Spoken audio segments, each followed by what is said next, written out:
everyone. Thank you for joining us today for the webinar, Shedding Light on Laser Acupuncture. My name is Robin Pierce, and I'm the Senior Brand Manager at L.AC OMS. Over the years, we've spoken to many practitioners who have voiced their interest and curiosity about laser acupuncture, but haven't taken the steps or received the knowledge to learn more about it. As distributors of laser acupuncture devices, we see the myriad of benefits that they provide to the practitioners that use them and our trusted suppliers who make them. We've gathered a couple of these practitioners here today, Dr. Tohtz and Dr. Gary Estadt, as well as Stephanie Cochet from Estadt, to share insights gleaned from years of research and practical experience with laser acupuncture. Whether you're a seasoned practitioner seeking to expand your offerings or a curious newcomer intrigued by the possibilities, we hope this webinar inspires, informs, and empowers you. But before we get to the presentation, let's take a moment to acclimate to the webinar room. To the bottom right of the screen, you'll see two tabs, Questions and Chat. To connect with other attendees or notify us of any difficulties, please use the Chat tab. At the end of the presentation, we'll use the Chat tab to post a promo code specific to this event. If you have any questions for Chris, Gary, or Stephanie, please use the Questions tab. Your questions will be answered at the end of the lecture during our Q&A session. Please note that each webinar is recorded, and immediately following the conclusion of the webinar, you'll receive a link to view the video on demand, a copy of the slides, and a promo code to use on your next order at L.AC OMS. So without further ado, I'll pass it over to our presenters. All right. Well, hello, everybody. We're seeing in the chat lots of people coming in from various locations. So we wanted to welcome you into the webinar, Shedding Light on Laser Acupuncture. So we're really excited that you came in. We understand that there's a very large interest in wanting to learn more about laser and laser acupuncture specifically. So please feel free to use the chat tab back and forth with each other to make sure that you can connect in with each other. And then you can also use the questions tab to be able to answer questions. We will take most of your questions at the end of this presentation. We'll have somewhere around an hour presentation and about 20-ish minutes at the end to be able to cover any Q&A for somewhere between about 8 to 10 questions. If you did not get your question answered during the webinar, you can email marketing@lacaoms.com, and you can get your questions answered by any of us. So without further ado, let's get started. So our course objectives for the day today are going to be to define what laser is. I know that there's a lot of questions about what is a laser? How do you buy a laser? I've heard things about classes of lasers. We're not quite sure what all of that means, and we're here to dispel that information for you. We're going to highlight some indications and uses, as well as the contraindications for laser therapy. And then we're going to get into some deeper how-tos in the use of laser, especially in an acupuncture practice. We're going to present some case studies, as well as some commonly used scenarios that you may encounter in the clinic. And then we're going to obviously cover Q&A. So let us meet your instructors for the day today. Gary, I'm going to pass that over to you. Okay. My name is Gary Estadt. I'm a practicing chiropractor in the Cleveland area. Had an office in Mentor for almost 40 years. I'm board certified in chiropractic acupuncture and rehab. After I retired from private practice, I was also on staff at our local hospital, Lake Hospital in Cleveland area, and then I went to work for the Cleveland Veterans Administration Pain Clinic in downtown Cleveland. I've served as our past president of our Council of Chiropractic Acupuncture for the American Chiropractic Association, as well as president of the American Board of Chiropractic Acupuncture, which is our credentialing board. And I've also served as president of our Ohio State Chiropractic Association. Currently, I run Estadt Healthcare Consulting. We do treatment, we do consulting with other doctors, and I'm a managing partner with Dr. Tohtz in Fusion Care, where we do online education, postgraduate education, and I serve as a clinical instructor in chiropractic acupuncture and a program that I started called Dynamic Neuromuscular Dry Needling. So Thanks, that's a little Gary. bit about me. I'm an active golfer and musician on the side. And other than that, I just love what I'm doing. Thanks, Gary. I appreciate it. So I'm Dr. Tohtz. I'm a dual licensed chiropractic physician and a licensed acupuncturist. So I've been doing acupuncture for quite a long time under my chiropractic license with our diplomate in acupuncture. And I went back to school to learn herbs and then the wide variety of other things that come together with Oriental medicine. I've been in private practice for about 23 years. Although I'm presently working as an acupuncturist at the Veterans Administration in Port St. Lucie, Florida, I also still maintain a private practice as well. So I'm working in the pain management and rehab clinic, and I'm going to soon be running a split shift where I'm going to be doing acupuncture half of the day and chiropractic the other half of the day. I've served in most positions on the board of chiropractic acupuncture as well, through the American Chiropractic Association. And I used to sit on the Department of Professional Regulations in Illinois, where I moved from 2 years ago on the acupuncture board as the chiropractic representative. My company, which I've been working at for 23 years, is called Serenity Family Wellness. And like Dr. Estadt said, I'm the managing partner with Fusion Care, which is our online continuing education company. I do I do instruct in various programs in postgraduate programs in acupuncture, as well as within pregnancy and pediatric care. I'm certified through IFM in functional medicine, and I'm presently helping the American Chiropractic Association's Pediatric Council put their diplomate in education together. For kicks and fun, I'm trying to learn how to acclimate into the heat here in Florida. But my Brazilian husband is very happy that we live here. We like to hang out with our dog. We spend a lot of time outside doing a lot of kayaking, and I do like to cook as well. So I'm going to pass that along to Stephanie. Hi, everyone. I'm very happy to be here tonight and to be able to fly overseas thanks to Zoom. I'm Stephanie. I'm based in Lyon for the company Estadt. I'm the export sales manager there for 8 years now.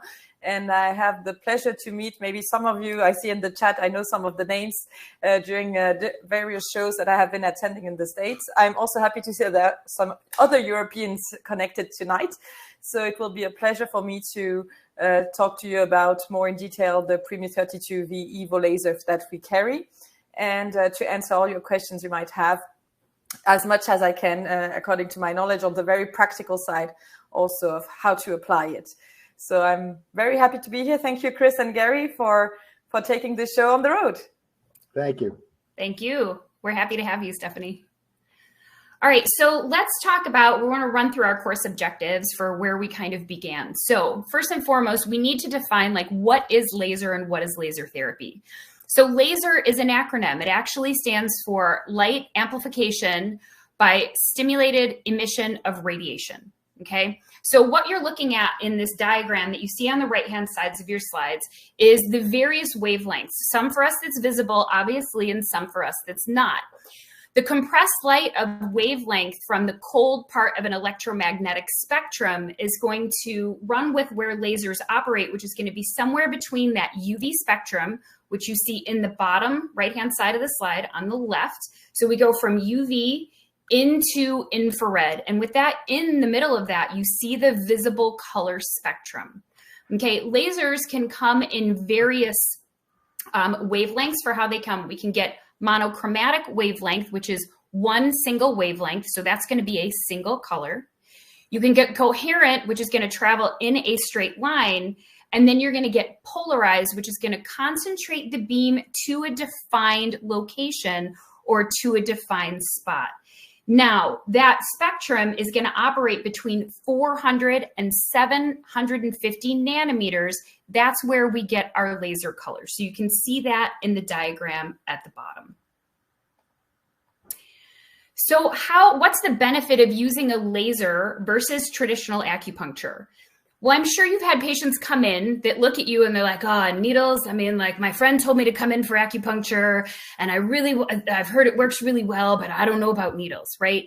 And even after we have the discussion with them and we show them the gauge of the needle and we show them the information about how acupuncture works, sometimes they just won't consent to having a needle, right? So this gives us another treatment modality to be able to turn around and give our patients, right?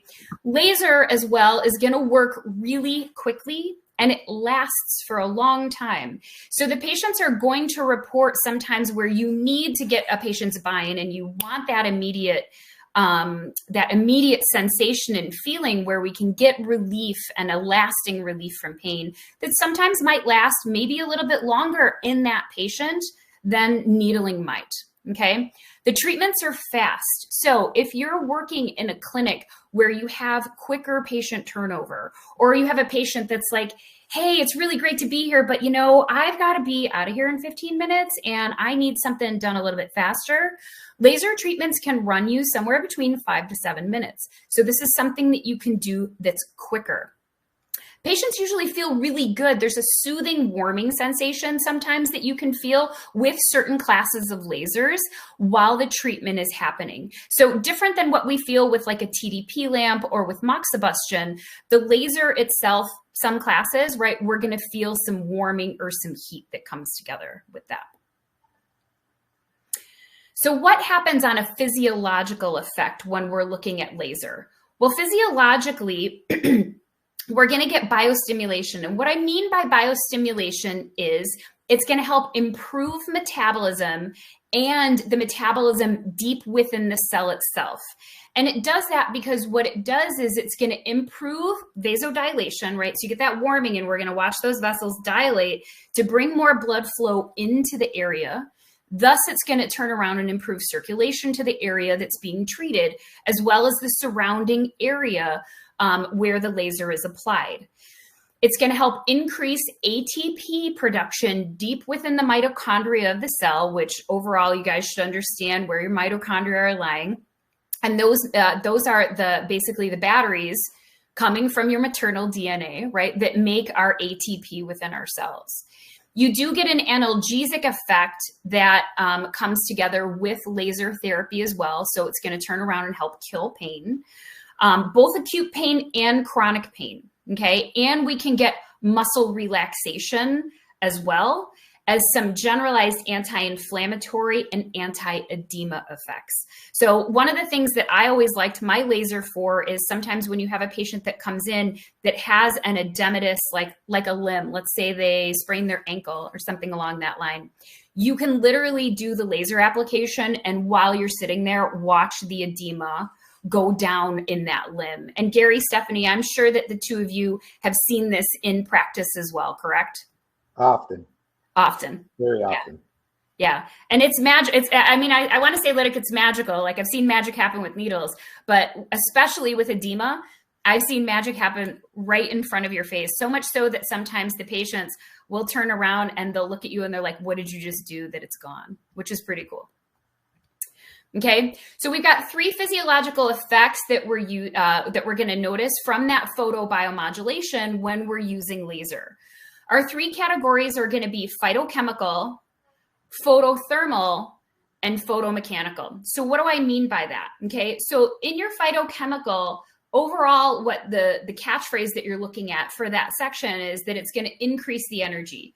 So as the light is absorbed into the cells, it activates those mitochondria. It's going to increase the ATP synthesis, i.e. increase the energy, and it's going to make the cell more active. That's going to turn around and accelerate the healing process within that cell, and then the cells obviously within the area that were treated by the laser.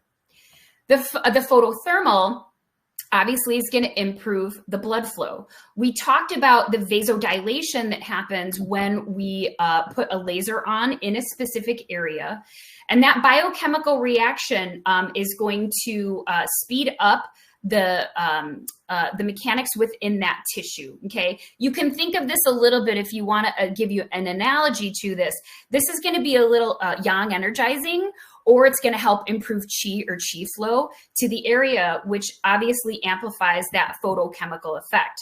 So vasodilation, it increases the oxygen. It's going to increase the push of nutrients because of the vasodilation into the cell. Thus, as the ATP increases, it also helps to remove the waste products that are coming out of that area.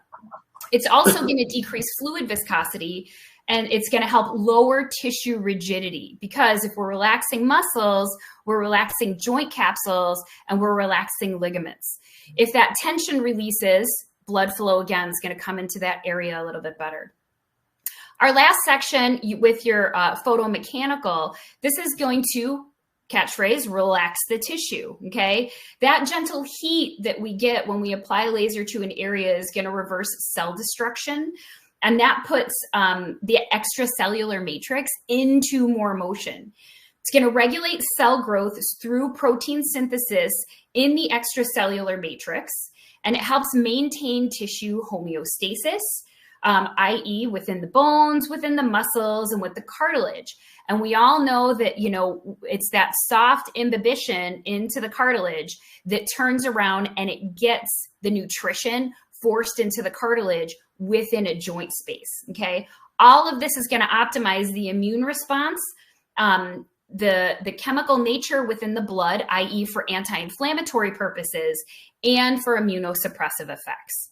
So I know that was a lot and it was a little quick, but this is being recorded. So do not fret, because you can go back and rewatch this later, okay?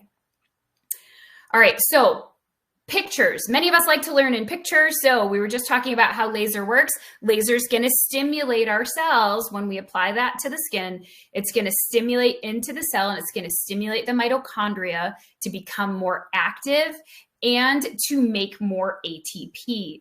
Okay, so as the laser contacts into the skin, that light enters into the mitochondria and it's absorbed by what are called chromophores. And this is cytochrome C oxidase is going to turn around and it's going to increase the activity within the cell. Okay. As we do that, part of that phytothermal effect that we get when we apply the laser releases tissue nitric oxide. So those of you that understand what nitric oxide can do, and this is your good nitric oxide for those of you that really not your inducible nitric oxide, the ones that decrease inflammation, this is a vasodilator. This is where the vasodilation comes from. It's going to increase circulation, but decrease inflammation in the body. Our classes of lasers, what I want you all to understand when we look at classes of lasers is the class of the laser is basically defined by how is it that we are reducing eye injury risk, okay? So we have everything from a class 1 to a class 4 laser. And on your next slide, which I'm going to pop to in a minute, I just wanted to give you a picture of this so you saw where this came through. You can, we'll define those classes. So when we look at classes, what we really want to make sure that we're looking at is safety, right? So if we're going to put something on a patient, we want to make sure that first, do no harm. This is part of our creed when we all go into the medical field. So in class 1 is a safe laser. It's even for long-term use and for intentional viewing, i.e. you can see it. We don't really want to shine it in your eyeball, but it's not going to make you go blind, okay? Class 2 lasers, this is also safe for intentional exposure at anything less than 1/4 of a second, but now we don't want to start staring into the beam. Class 3, which is a very low risk for an eye hazard, any unintentional or accidental exposure, which is direct or reflected into the beam, has a very low risk. And then class 4 is where if we have a class 4 laser, which, you know, you get a lot of bang for your buck in treatment for a class 4 laser, this can cause severe risk to the eye. And this can also cause burns if you leave it in place for too long. Gary, you want to make any comments about this at all? Yeah, because I've used both class 3 and class 4 lasers. And when we talk a little later about power and density and stuff, as you get higher in the classification of the laser, the power is much greater. So the penetration is much deeper, and the risk of scatter and causing eye injury is also much greater. So in a class 4 laser, you have to wear eye protection, both the patient and the doctor, to protect against injury. Class 2, pretty safe. Class 3, it's very low risk. Yeah, I had a class 2 laser in my practice, and I still do, up on top of my bookcase up over there, that we pull down when we need it for patients. Same thing, like we can leave that thing on patients for 30 minutes, no issue, for edema, for swelling, for things along that line. So understanding your safety protocols for your laser when you get it, and Stephanie's going to spend a decent amount of time going over that with the Premio, so not to worry. We will make sure that you feel confident and secure being able to use any of the lasers that we can talk about today. Okay. All right, so key topics that we do want to look at is any type of basics for laser tissue interactions, right? We want to make sure that if we're going to put this on the patient's skin, that it's safe. We're going to talk about energy, power, and power density when we look at lasers.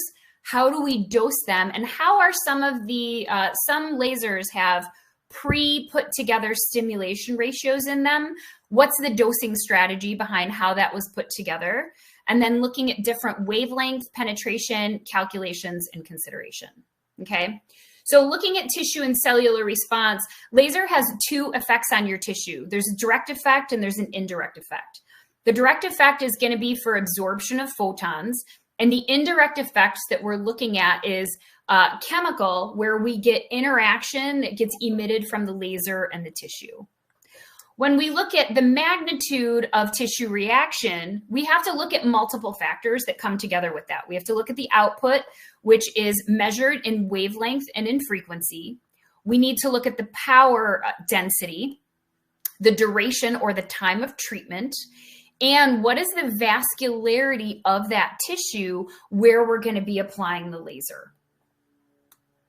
So let's break each of these down in their own separate components. So laser absorption. Laser is going to be partially reflected. So this gets minimized by contact with the skin. So when you take certain lasers and you have the capability to put them on the skin, we want to make sure that the light is entering into the skin at a perpendicular surface. So if we've got the laser on, we want to make sure that it's at that absolute perpendicular to the tissue, that it's not off on an angle or some type of an oblique angle when we put it on.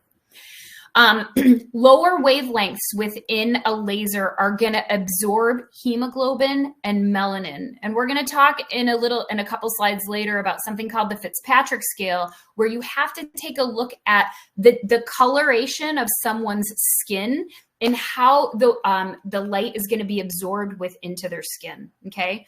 Higher wavelengths are going to absorb more water. And right, we talked about how they get the light gets absorbed and targeted into the mitochondria of the tissue, and it can get transmitted deeper the higher the nanometer within the laser goes. When we look at laser wavelength, okay, lower wavelengths are going to absorb hemoglobin and melanin.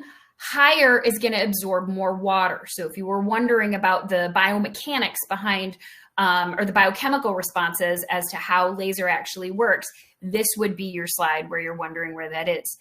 Our therapeutic effective dose in nanometers is going to be somewhere between 650 and 1300. Now, what you need to understand is that longer wavelengths or lower frequency is going to penetrate deeper. That wavelength is going to be affected by power. So that's another piece that comes together within this equation. Sorry, I keep thinking I can hit the down arrow and it doesn't work. Okay, so when we compare wavelengths back and forth with each other, there was a comparative analysis of 2 different wavelengths that was studied in 2022. And this abstract studied the effectiveness of 2 laser wavelengths stimulating acupoints in a post-op acute pain model. So they had 45 Wistar rats, and they were randomly assigned to receive treatment on their left hind paw, contralateral to the surgical procedure. So not even over the surgical procedure site, but contralateral to that surgical procedure site.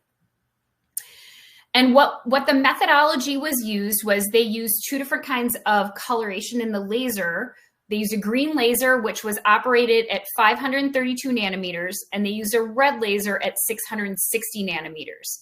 And you can see the milliwatts and how many joules of energy were put in there for two of the treatment modalities. One was, obviously, we need a control, so the laser was off for the control. What they noticed in the studies was there was post-operative acute pain, which caused release of these inflammatory mediators, produces hypersensitivity, and it reduces thermal and mechanical thresholds for the pain and nociception and inflammation that the rat was feeling. So what they're noticing is that when they put the laser on, the rats that receive the laser, both lasers, so at either nanometer, they produced analgesia, but on the blood studies, when they extracted the blood to see the chemical components that were released, they noticed that the green laser had a tendency to alter tumor necrosis factor alpha and interleukin-1 beta. So these are your anti-inflammatory cytokines, for those of you that don't remember that. All right, Gary, I'm going to pass this back on to you. I'm going to pass this on to Stephanie in a second, but I just wanted to mention one thing on the wavelengths. So when you're looking at the wavelengths, the shorter wavelength, like the green laser at 530, is going to have a little bit less of a penetration. They were both at 7 joules of energy, but because the wavelength at 530 nanometers is lower than the red laser at 650 or 660, the depth of the penetration is going to be a little bit less. But you still can get a penetration of anywhere from 2 to 4 centimeters within those wavelengths. So on the next slide, I'm going to let Stephanie talk about this one, and then I'll take over after that. Okay, thank you, Gary. So you see, this was another study comparing an infrared laser, so in the 904 nanometer wavelengths, with a red laser, 632.8 nanometer. Here, it was also done with rats, where they actually cut them, and then they used the laser, either the red or the infrared laser, to different groups, and then they compared how the healing process happened. And so the result of the study is that the infrared laser, as it penetrates deeper, like you said, Gary, as well, had a stronger effect, a faster effect for the wound healing. And also it seemed that the injury potential went back to normal faster than with the red laser. So this is an example of a study that you can find on PubMed. Always, if you look for something, always have a look at PubMed, and with LLT, so low-level laser therapy, or photobiomodulations. Those are the new words that are being used, but also old terms were cold laser.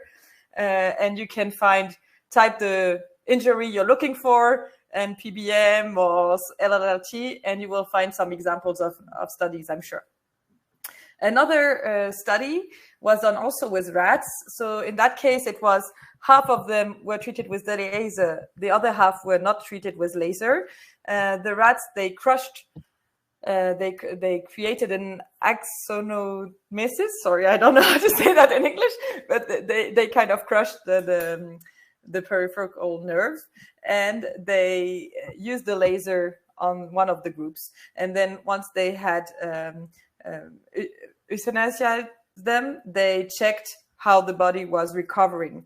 And it showed that the irradiation with the low-level laser induced a positive regeneration of the sciatic nerve. And also the nerve recovery was much faster and efficient.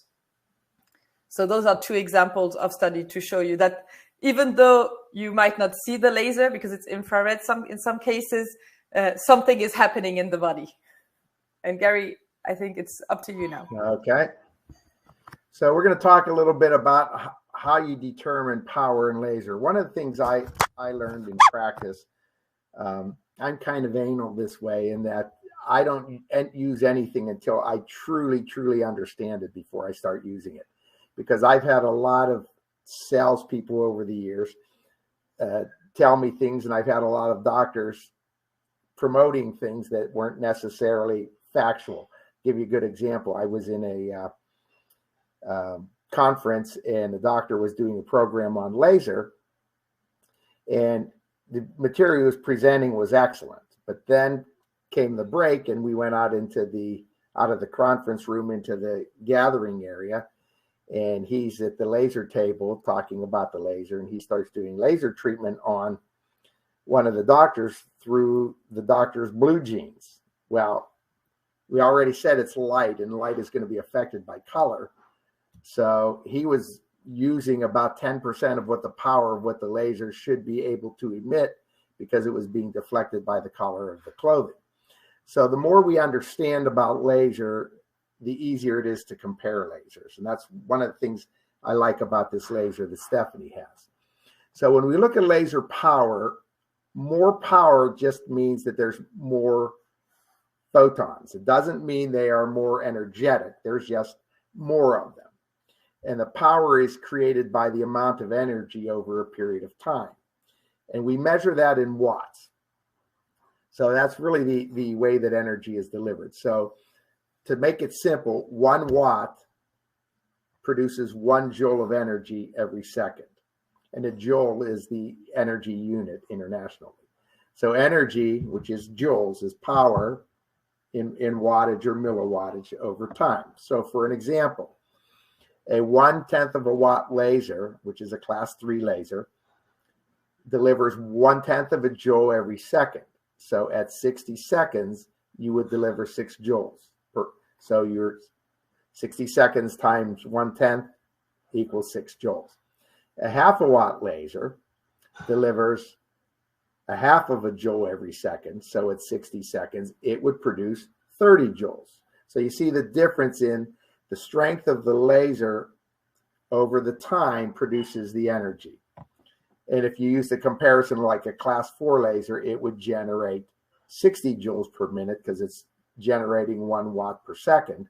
And that's why you get a lot of heat buildup and heat generation in class 4 lasers, which work well for some therapeutic things, but don't work great for acupuncture because you burn out and overstimulate the point to create too much heat. So we have to use a lower level laser to get the powers that we need to activate the acupuncture points. So next we have density.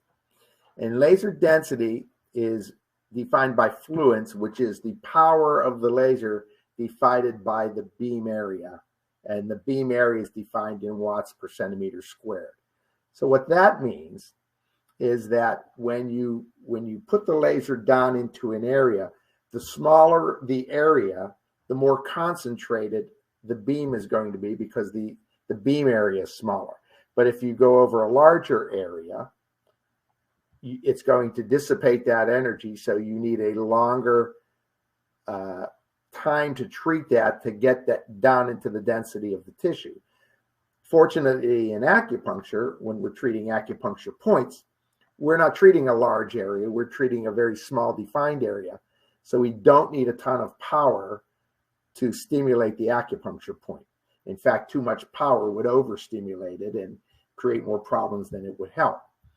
So if you look at the beam size, and it's defined by watts per centimeter squared. So if we took that 50 milliwatt laser that we just talked about, and it has at 1 watt per centimeter squared, it has an output of 0.5 watts per centimeter squared. If we use a bigger or a smaller beam size, so the size of an acupoint, which would be maybe 1 millimeter squared rather than a centimeter, which is about a little less than half an inch. If we went down to a millimeter, that increases the energy output from 0.05 watts to 5 watts, almost, well, actually it'd be 100 times. So higher energy density gets a deeper penetration through the skin, but it's all dependent on the size of what it is that you're putting the acupuncture laser through.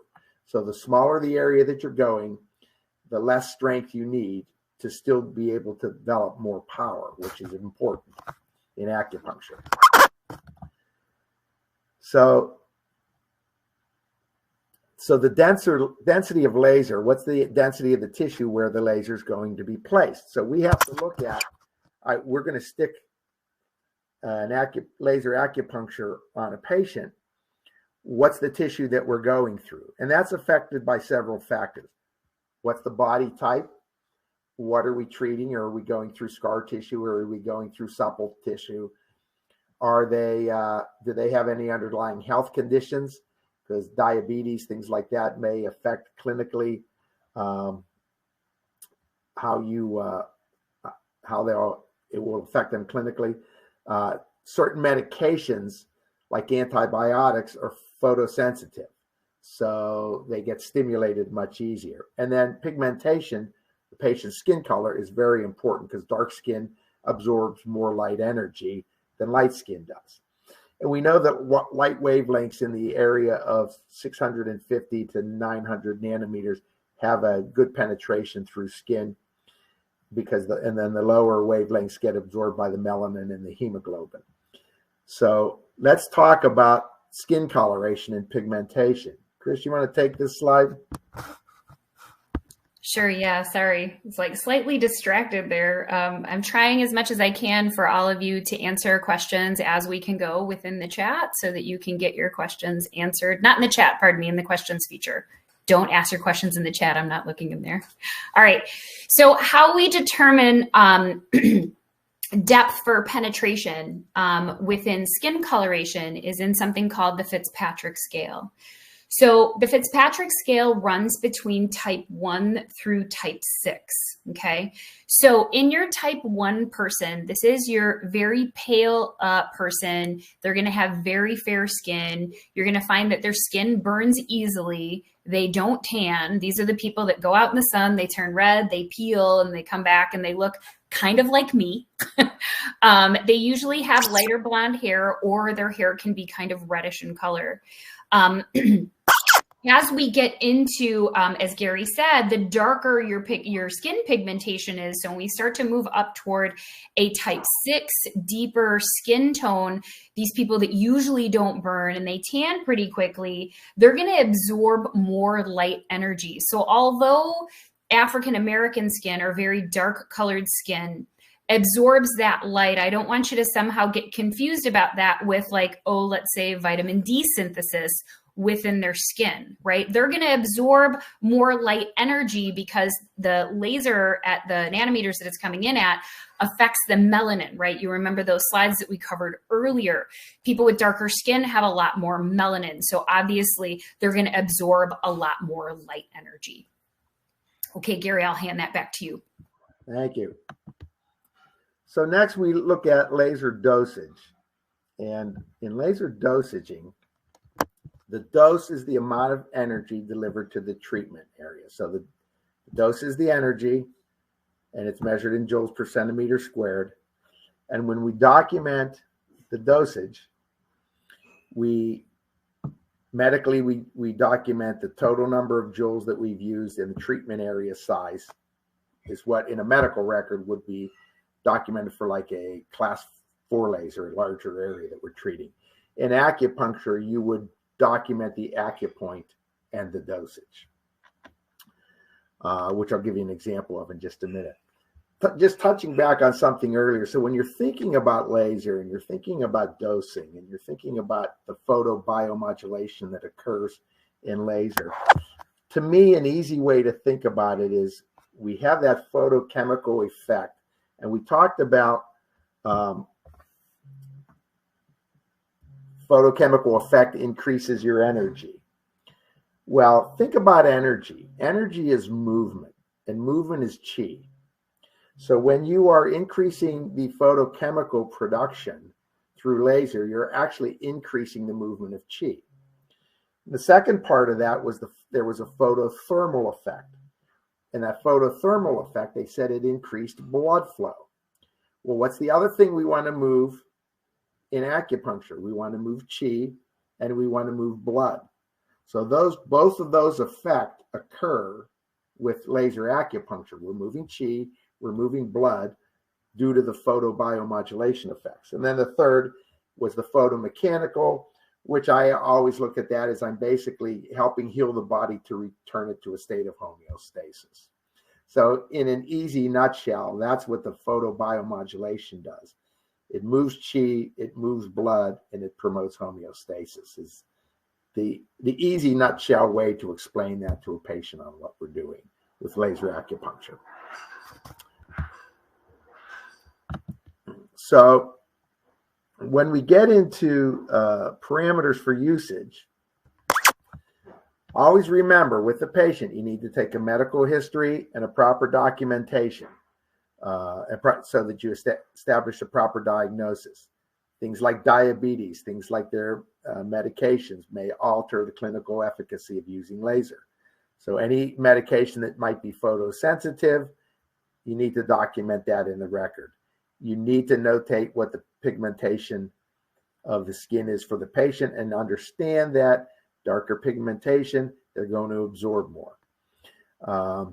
So when we look at the laser itself, we need to look at what's the wavelength we have, what's the power that we can get from that laser, what's the average power the laser produces, what's the intensity that we can get out of that laser, and what's the dosage we should be using for the patient.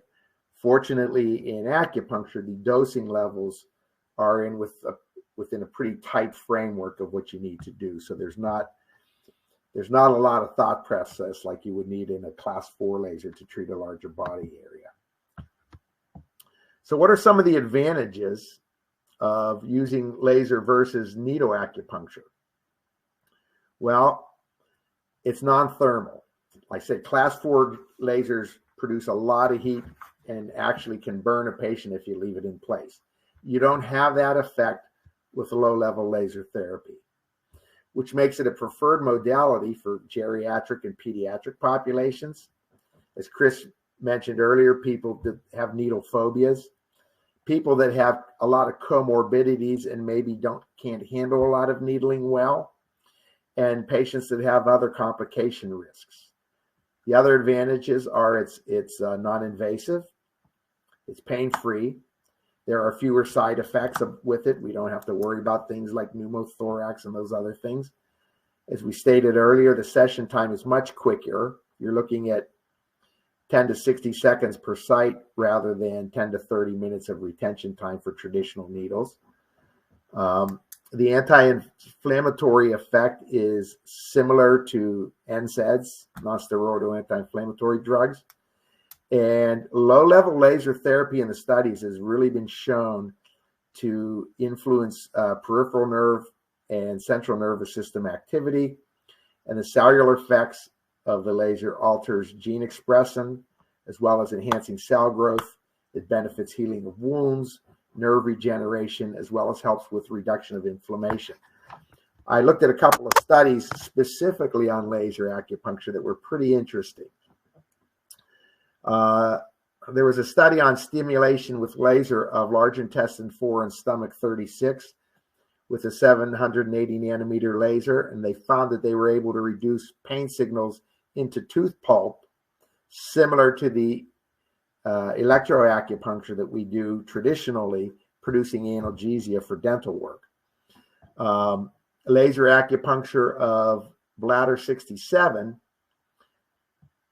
was able to show an association with ophthalmic disorders in that it activated the visual cortex areas on functional MRI.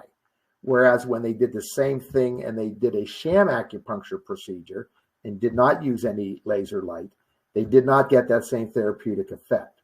So we know laser has a therapeutic effect that we can see and we can document on functional MRI.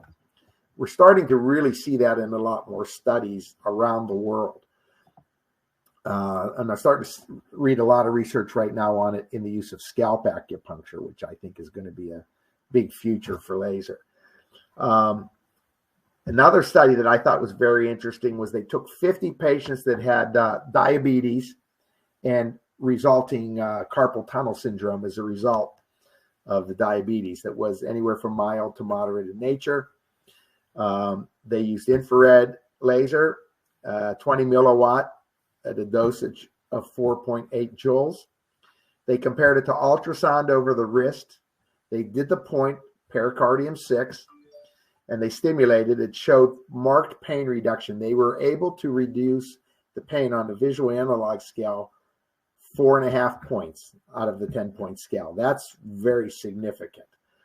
And then the EMG studies that they did on these patients afterward showed that the EMG had improved both the muscle action potentials, as well as increased motor conduction. So we know laser is very effective, especially also on nerve injury. So it's an excellent modality for treatment. But not all lasers are alike. Some lasers above 500 milliwatts are considered class 4 hard lasers.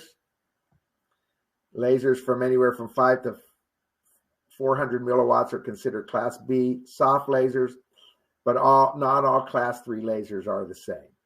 Some use red and infrared light emitting diodes that aren't collimated.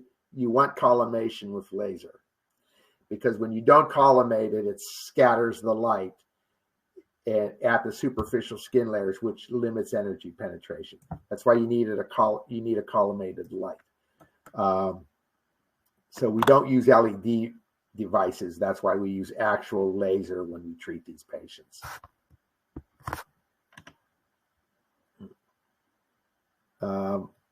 So treatment techniques for laser acupuncture, they're very simplistic. They're very simple for treating acupuncture points. The only thing that differs is the treatment time and the pulse rate. The dosage is the most important variable that you're going to use in laser, and Stephanie's going to talk about that in a little while. Using a handheld applicator makes laser very easy to apply to the patient. You put the tip does go in light contact with the skin while the laser is engaged, for two reasons. One, the closer you get it to the skin, the deeper the penetration. Number two, contacting it directly with the skin limits your risk of scattering the light for any type of eye injury or anything like that. You want to keep the laser perpendicular to the treatment site, as Chris had said. Always apply a firm contact with the laser unless you're on something like an open wound. You do the same basic clean needle technique, cleaning the area prior to treatment, gets any oils or anything off the body. You begin minimally, you gradually increase the laser, check for pre and post-treatment changes, and then get feedback from the patient between treatments, because you may need to adjust the dosage, because you may have gotten something wrong, like the pigmentation or something like that. Maybe you need a stronger or a lighter dose based upon the feedback that you get back from the patient. Gary, quick question. We had two people in the chat that were talking about decreased sensitivity for patients' capability to be able to give you feedback. And then I chimed in with, somebody was like, well, sometimes we have to do oblique insertion for needles. I'm like, this is not a needle. The reason we do it's not a needle. You can go directly perpendicular. And the decreased sensitization, I would concern myself with that with the class 4 stronger laser. But with the class 3 laser, where you're just doing an acupoint, sensitivity, decreased sensitivity, like from diabetes or neuropathies or things like that, that's not a consideration. That would not be a problem with this style of laser. Perfect. Thank you. So we use it for soft tissue injuries, fractures, arthritis, pain. You can use it over wounds and ulcers. We use it for acupuncture. There's certain things you don't use it on. You don't use it over eyes. You don't use it over the uterus. You don't use it over the testicular region. If it's too strong, you may damage cellular structure or DNA. It's not going to be a problem with this strength of laser. Typically, we don't do any treatment over cancerous growths. Pregnancy, I would do the same things I do with needle acupuncture. The points that are contraindicated in needle acupuncture, those are the points that I would avoid, because you're still going to stimulate the point. Even though you're not stimulating it with a needle, you're still stimulating it. Keep it off the cardiac region and vagal nerves. Don't do it over growth plates in children. Keep it away from the thyroid and endocrine glands. And just be wary. It's not an absolute contraindication, but it's a relative contraindication if they're on photosensitizing medications or they've had post-corticosteroid injections. Just be a little bit more cautious and maybe reduce the dosage a little bit in the first couple of treatments to see how the patient responds to it before going full dosage. Always remember, it's better to underexpose the patient than to overexpose them. Avoid direct exposure into the eyes. We talked about that. I always use laser glasses as the operator. Patient can experience a syncope episode just like needling, but it's very rare because part of that syncopatic reaction is due to the needle and the patient's anxiety about the needle. So there's less anxiety, so there's less of a likelihood of syncope. And two things, if you're using any other treatment in the office, so if you're using ice with the patient, use the laser first. Use the ice before you do phototherapy. It's going to enhance your absorption. And if you're using heat with the patient, use it after you've done the laser with the patient, because it will decrease the light sensitivity on the patient. Chris, didn't you have a story about somebody passing out with a class 2 laser? Yeah, I had a pregnant woman that had come in that had carpal tunnel syndrome due to edema, which is a pretty common phenomenon, right, that can happen. But then she also had, swelling. She had for those of you, spleen, qi, kidney, yang deficiency. Yeah. So she had swelling in her lower extremity as well. And so we had done some needling on her. And I said, look, I can get the swelling out of your hands, at least so you can sleep and your hands aren't going numb. And she's like, well, what about my legs? And I said, look, we can do hands one day and legs another day. She's like, well, I don't want to come back. And I was like, look, if I put the laser on both of your limbs, right? So if I put it on both hands and both feet, all the blood's going to rush out, and because of the vasodilation effect. And I'm like, you're going to get lightheaded and you could pass out. She's like, thought with me. And I'm like, fine, I'm going to do it. And so I did. And then 15 minutes later, I hear, Dr. Chris, can you come in here, please? And I was like, you lightheaded? She's like, yeah. I'm like, told you. Ripped him off. And I was like, but sometimes you got to kind of like let people learn their little lesson, I guess. So Chris, you went with whoops rather than you went with I told you so rather than whoops. I totally did. And I was like, see, we had this discussion. Yeah. Okay. So I'm going to give you just a brief explanation on figuring the area. So, and an example. So you figure out how big the area is you want to treat. In laser, we're going to be on a very small area, which Stephanie's going to give you all the dosages. But if we had an area that was like an inch by an inch, which is 2.5 centimeters by 2.5 centimeters, that's 6.25 centimeters squared. So then you'd have to figure out how much power do I need to use to get me to the joules that I want to do. So just to give you an example. Whoops, I forgot to advance it. Okay. So we do a half of a joule to 2 joules typically for acupuncture points, 2 to 4 joules for most superficial conditions, and we use it at lower dosages because it's more consistent for most patients.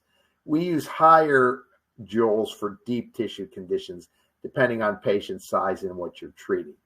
But typically anything in laser acupuncture ranges anywhere between 2 and 12 joules, usually leaning toward the lower half of that spectrum.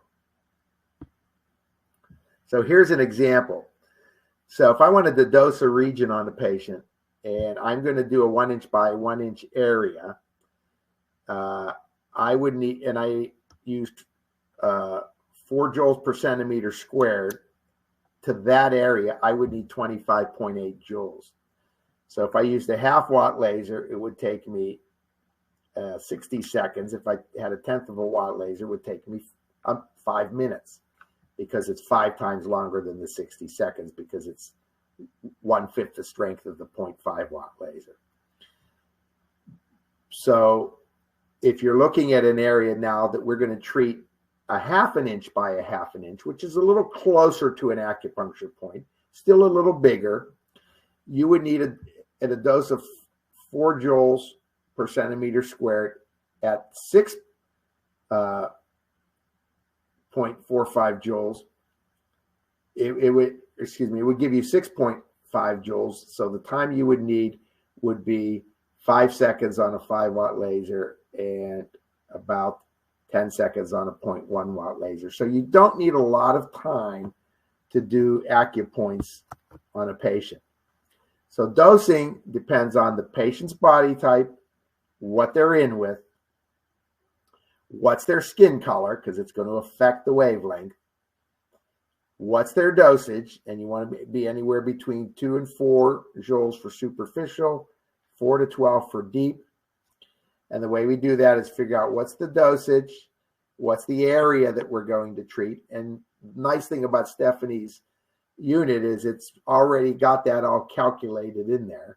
We select the power, we select the treatment time to get to the dosage time that we want.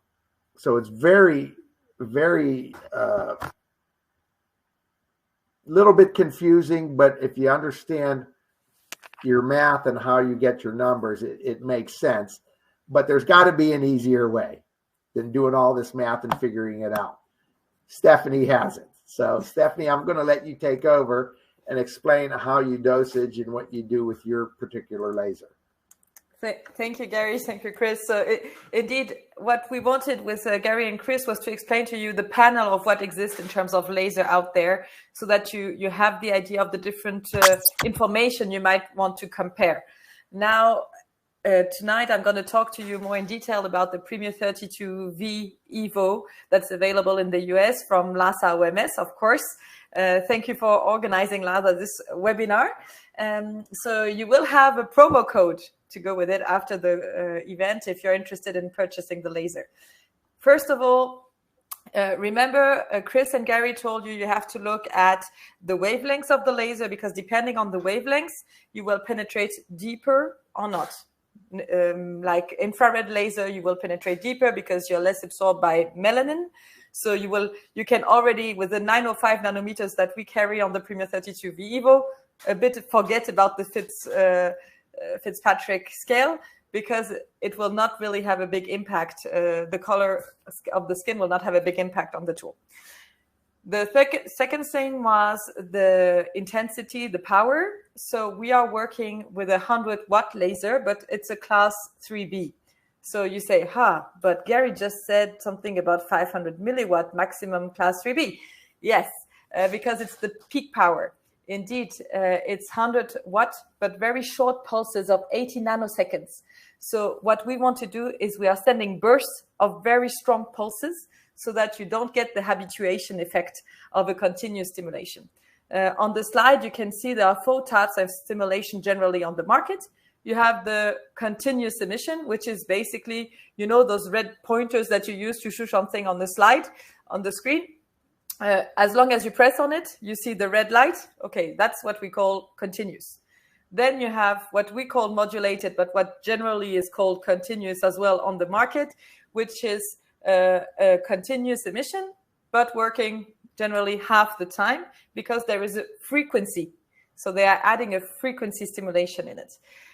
So this is generally when you have lasers in milliwatts, you will be in those continuous wave if you're not a class 4 laser, okay, because they do something else. And then you have the pulsed. So each frequency, if you have a 10 hertz frequency, you will have 10 pulses. If you have 100 hertz, you will have 100 pulses. So this is a bit complicated because if you are using different types of frequency, you will have to recalculate what's the energy, etc. So that's why the 32V Evo is using what we call the super pulse. So really those bursts of pulses. So whichever frequency you're using, and you will see it's very easy with the device, you will always get 2.5 joules every 30 seconds. So 5 joules in a minute, which is more than enough, you will see, for acupuncture point, and we'll get to precise examples. So we are working with the Nogier frequencies. In this device, you will be able to select individual Nogier frequencies. I don't know if you know Paul Nogier. Paul Nogier was the founding father of auriculotherapy. He is French. He was French, sorry, from Lyon, my hometown city. And he was working very closely with Estadt to develop the products that he needed for auriculotherapy and then auriculomedicine. So he discovered that the body was responding to 7 different types of frequencies. The first is the cell. The second, the B, is the communication between the cells. The C is everything linked to locomotion, okay, movement. D is for laterality, because once you move, you need to not fall down. It's better. E is the reflex arc, the structure, and then F is more the mental, and G is the thoughts, the projection. Okay, so you can already see that each frequency might have a specific impact. If you want to be very advanced, you can also play around on this device with individual frequencies. But we have made it more easy because we have preset 4 programs in the device. One for pain relief, antal. One for regeneration. So basically, we were talking about, Chris was talking about edemas. So if you want to increase even more blood circulation, wound healing, everything that's a very localized process, you would use the regen mode. And then you have relax, which is for muscle contractions. So like, for example, you have a ball that just slips your hands and then your finger is stuck like this. You will first need to do relax mode on 2 points. And then you can open the finger and start working with it to do the healing process. And the program that I know you guys love in the US, because it's the easy to use program, is the A2G program. So you don't have to think about which frequency to choose. You just select the scanning. So it swoops through all the Nogier frequencies. And that way the body will take the frequencies that are most suited for what he needs. So concretely, how does the Premier 32V Evo work? It's very simple. There is one button here at the bottom that you press once to launch the unit. Okay. Then you to shut it down, you press on it 3 seconds and it turns off. Here you're again launching it. Then here you have the arrow button. Let me put this closer. So here you see I'm selecting antal for analgesic effect, pain relief, regen for the tissue regeneration, relax for muscle contraction, or A2G, the universal program. If you want to select an individual frequency, then you just press once here. That's the only trick you have to keep in mind. And then you can, with the arrow tab, select between one. For example, in acupuncture, because tonight the topic was about shedding light on laser acupuncture, you would be using B frequency to tonify. It's written later on in the slide, and F frequency to sedate. And if you want to harmonize, you press back here at the bottom and you go back to the universal program with the A2G frequencies. Very, very easy to use. Once you have decided, okay, I want to use the A2G program, for example, I am perpendicular. Remember what Gary and Chris told you before? You put yourself perpendicular to the skin and you just launch the stimulation on this purple button. You will see an orange diode here at the top. It's infrared laser, but we added a white targeting light because you might want to use it over a wound locally. And in that case, remember what we said, don't put it in contact with the skin that is damaged. So stay at 1/2 inch distance, and every 30 seconds, the device will beep, and then you will know you have delivered 2.5 joules. So normally 30 seconds is enough, and then you can move to the next point.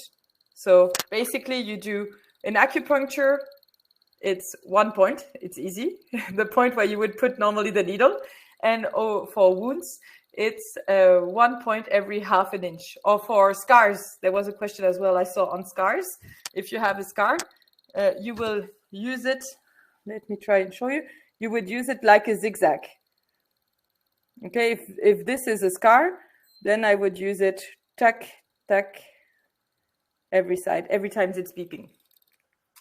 Okay. Kind of the same way people needle, Stephanie, is that like threading across? It's the like same thing that you guys think about with that, yeah, where we kind of go back and forth. Gary, there was a quick question too about metal implants, mesh metal implants, things along that line with the laser. With the class 3 laser, I would not worry about a metal implant like that because you're not going to generate enough heat to create any problems with this class of laser. Okay. Class 4 is different, yeah. For sure. Yeah. But this one you should be fine. Yeah, and you're using light. You're not using electricity, so you'll be fine with this unit for over mesh. You can also check if the laser is emitting properly. So it comes with a tester that you just plug in at the bottom of the device. There's a introduction video that I can link to you so you can see that. It's very easy. It's just to check if you want to be extra safe, because that is infrared. You cannot see the device working. So that way you can be sure. If you want to charge it, it's very easy. So you shut it down. Then you remove the laser key. And you have a US charger, okay? And it's plugged. You plug it in the device. Okay, you plug it into your wall socket for 3 hours. The charge lasts for 7 hours continuous use. So it should last you for a while, as you would not use it for too long on each patient. You cannot use the device while it's charging, but if you forgot and you have a patient coming in, you can plug it in for 5 minutes and it will kickstart for about 10 minutes. So enough time to do your patients, okay? So now, laser acupuncture. The recommendations, not from Sedatelic, but from the College of Low-Level Laser Therapy, is that the minimum recommended dosage for acupuncture points is of 0.5 to 2 joules per centimeter square per point. Make it easy. So my minimum dose is 2 joules per point. I told you with the 32V Evo, you get 2.5. So you're covered in 30 seconds, you're done. With for trigger points, you know, that's also when you would be using maybe thicker needles, longer needles, if you want to penetrate deeper. There was a question about the depth. Then you would stay up to a minute because there the minimum recommended dosage is between 1 and 4 joules. So if you leave it for 1 minute, you would have 5 joules. I would not go, in laser acupuncture, I would not go over the 5 joule limit.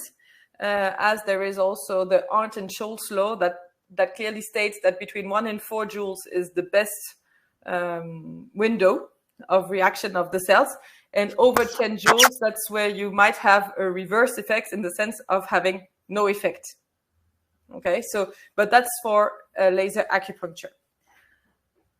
You can also, so for laser acupuncture with the Premier 32V Evo, like I showed you, you can use it to tonify a point by applying the frequency B, to sedate a point with the frequency F, or to harmonize when you see all the frequencies. So here it's the A to G program.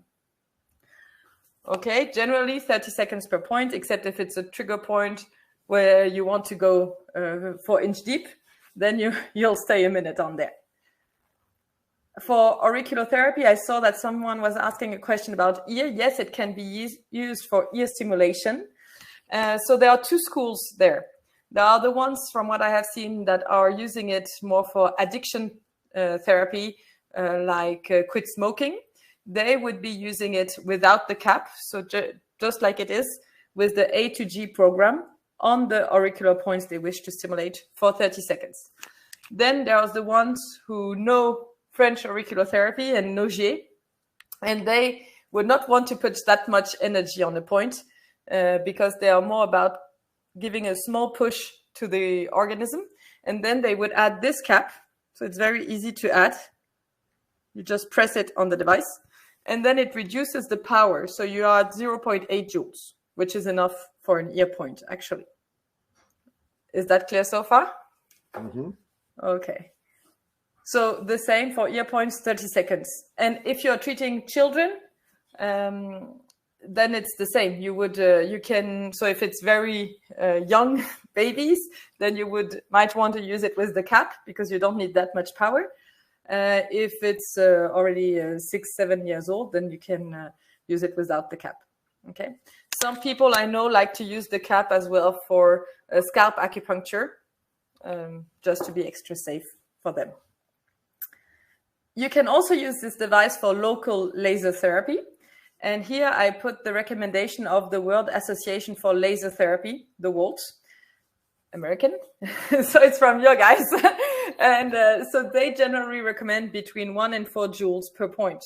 So here it's per point per area. So you have to do a point every ½ an inch.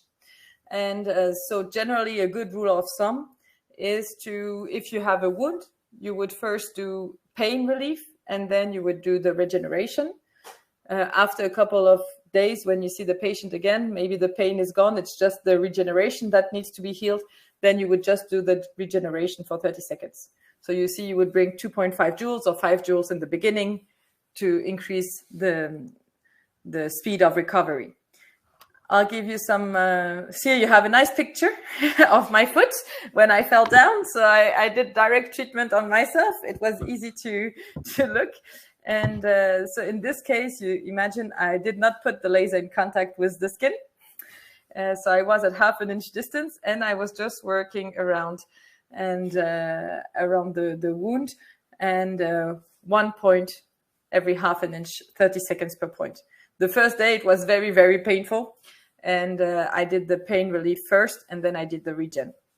After two days, I was able to completely walk normally on it without feeling any pain, wear normal shoes and so on.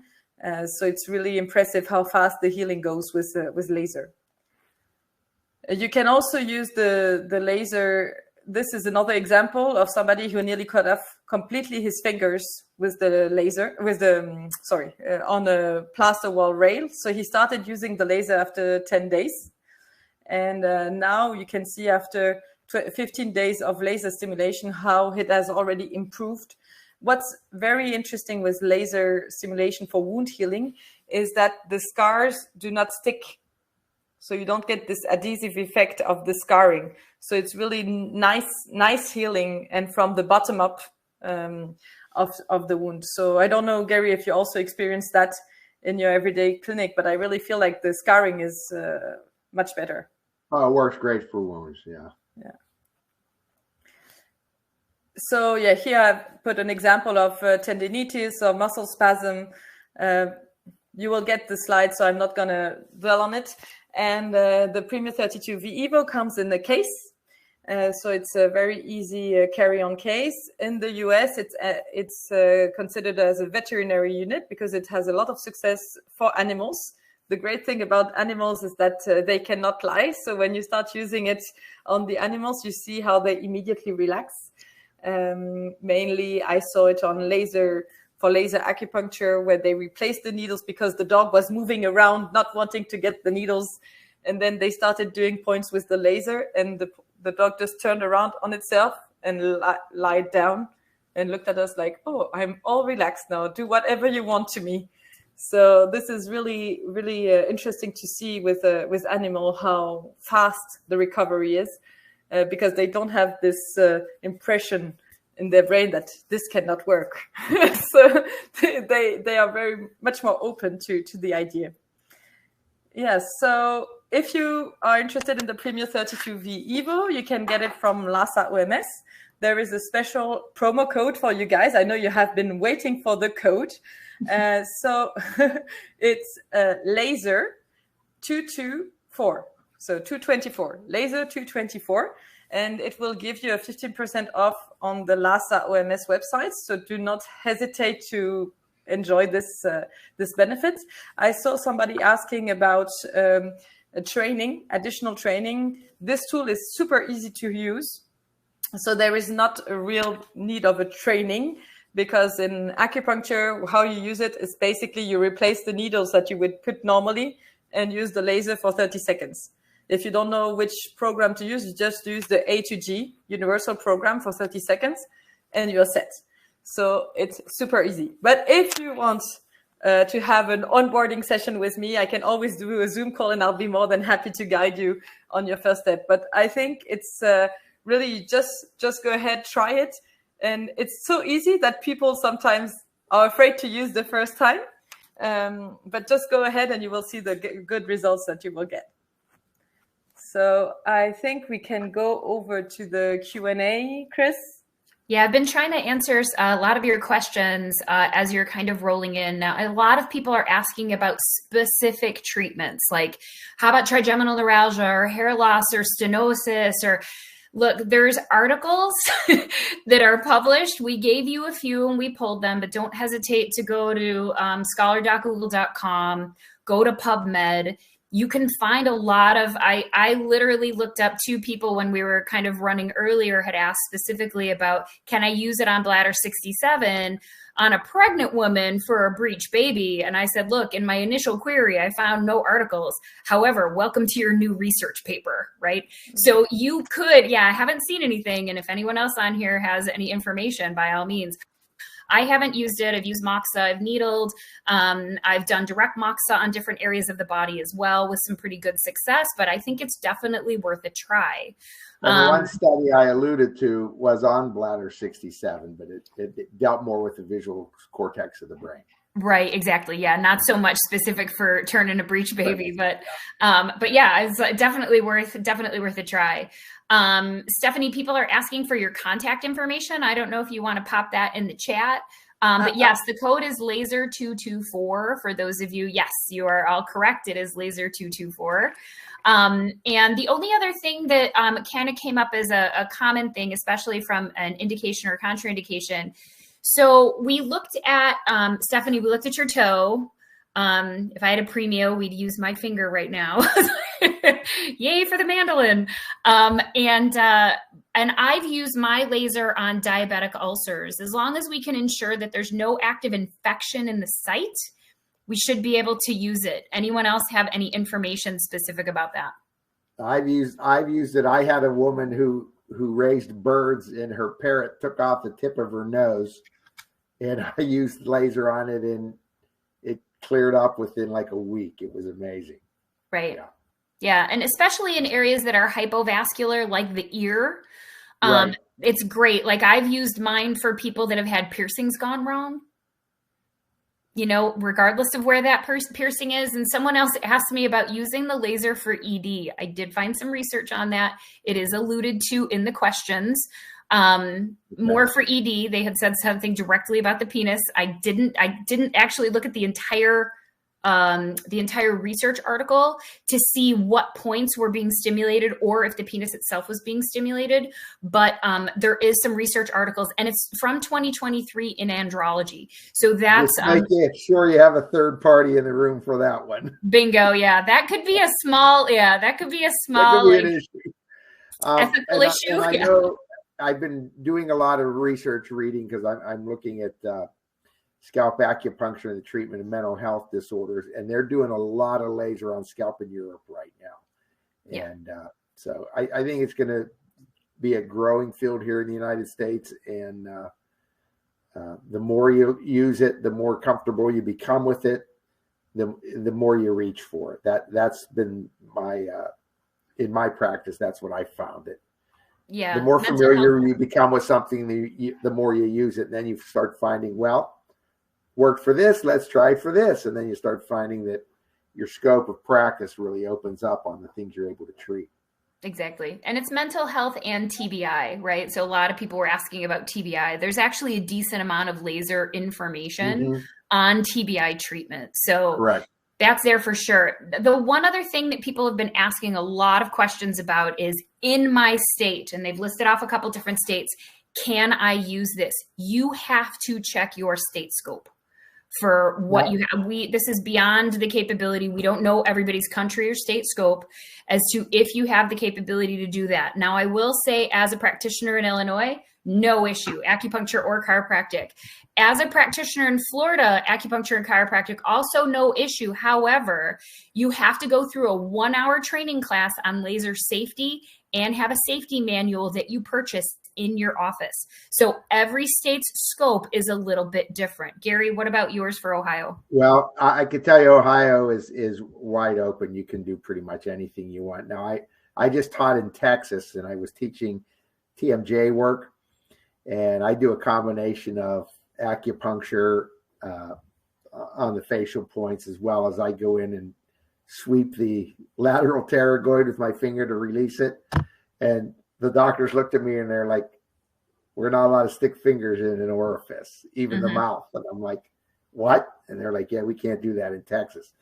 What I would tell you, and I've been involved a lot with legislation. I work with the acupuncturist with the dry needling code at the AMA, and I just worked on getting an increase in reimbursement at the AMA conference on the acupuncture codes. And I've done a lot of work at my state level with legislation and various things in healthcare. What I would tell you, whenever you ask your state board a question, don't just ask an open-ended question.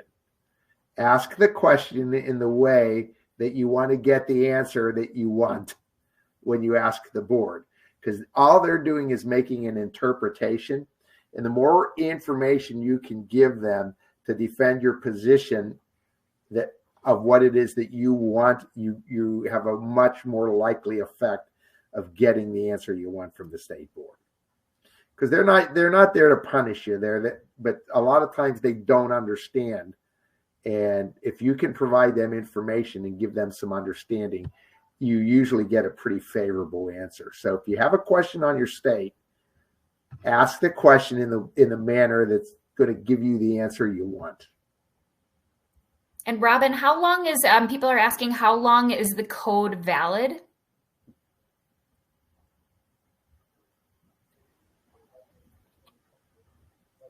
March 31st. Hi, guys. Sorry about that. March 31st. Through March 31st. Okay, good. So for the next month. And Stephanie, people were inquiring as to the price. And Robin, that could be, I guess, either of you, Robin or Stephanie. How much is the Premio EVO laser? $3,895 without the disc. So you deduct 50% now from that. Okay. That's the normal price.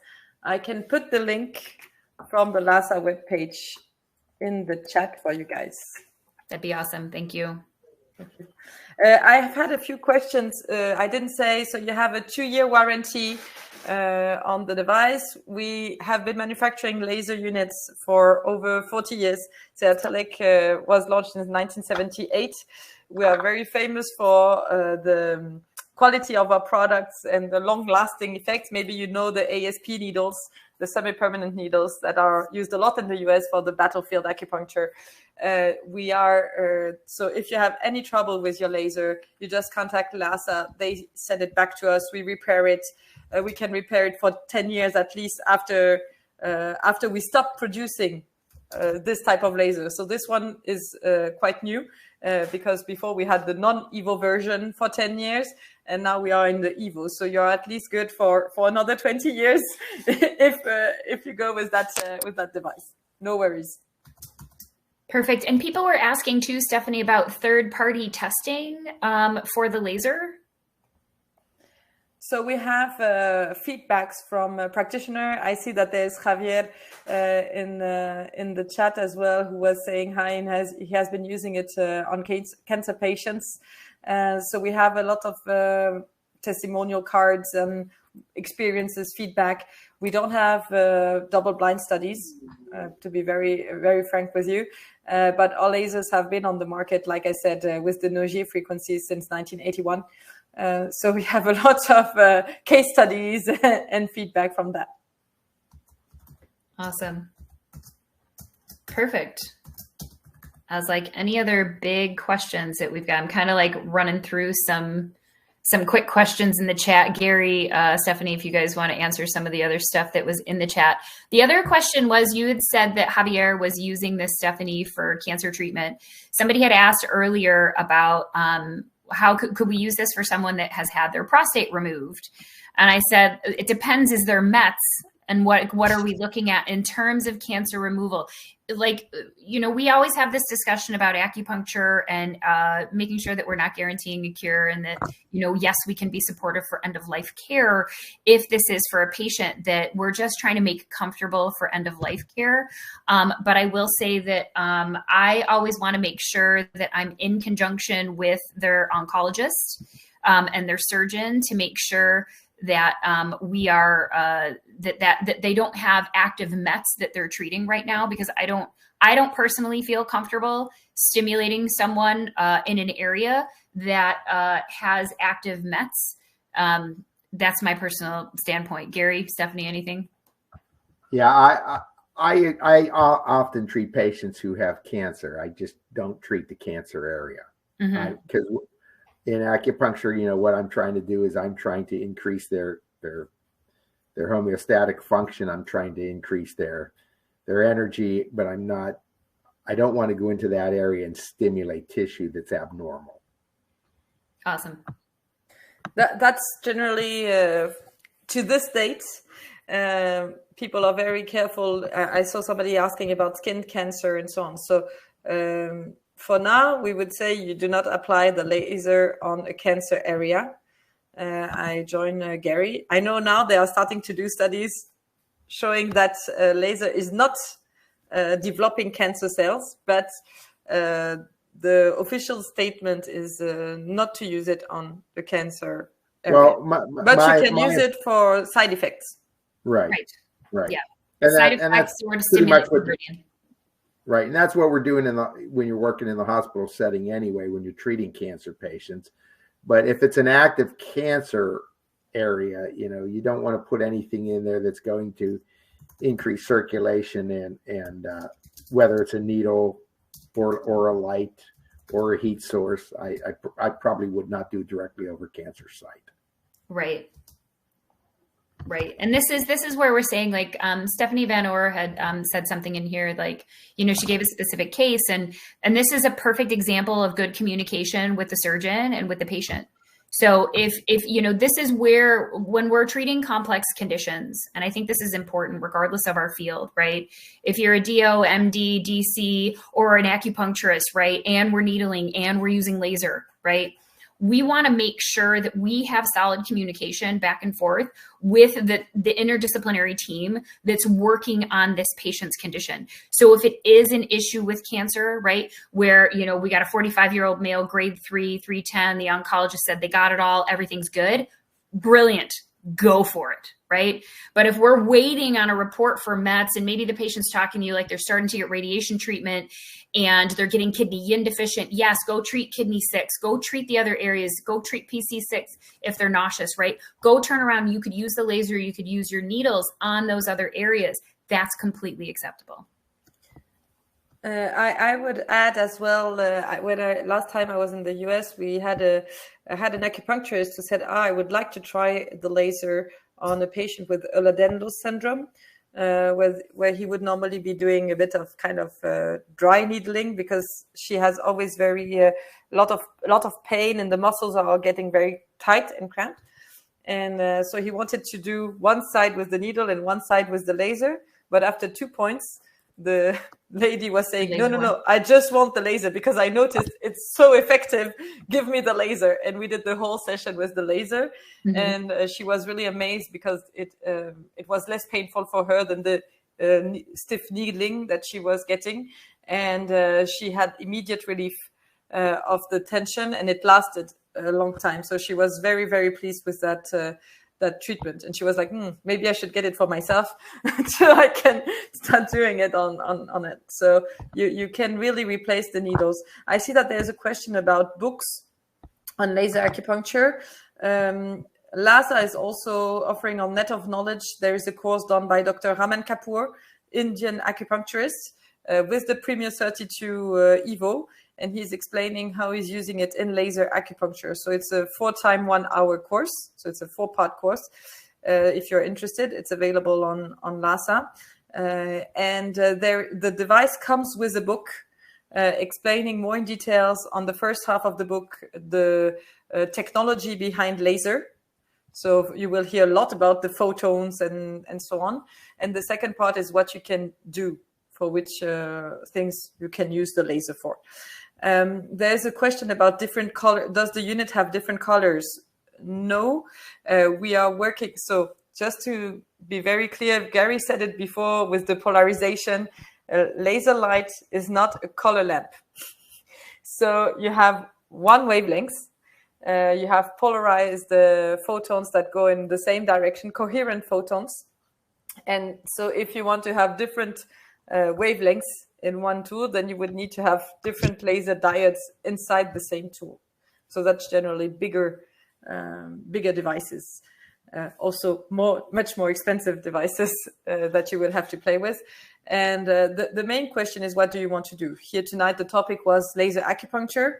If it's to use it on a point to replace the needle, then what you want to do is penetrate. So the best is infrared in that case.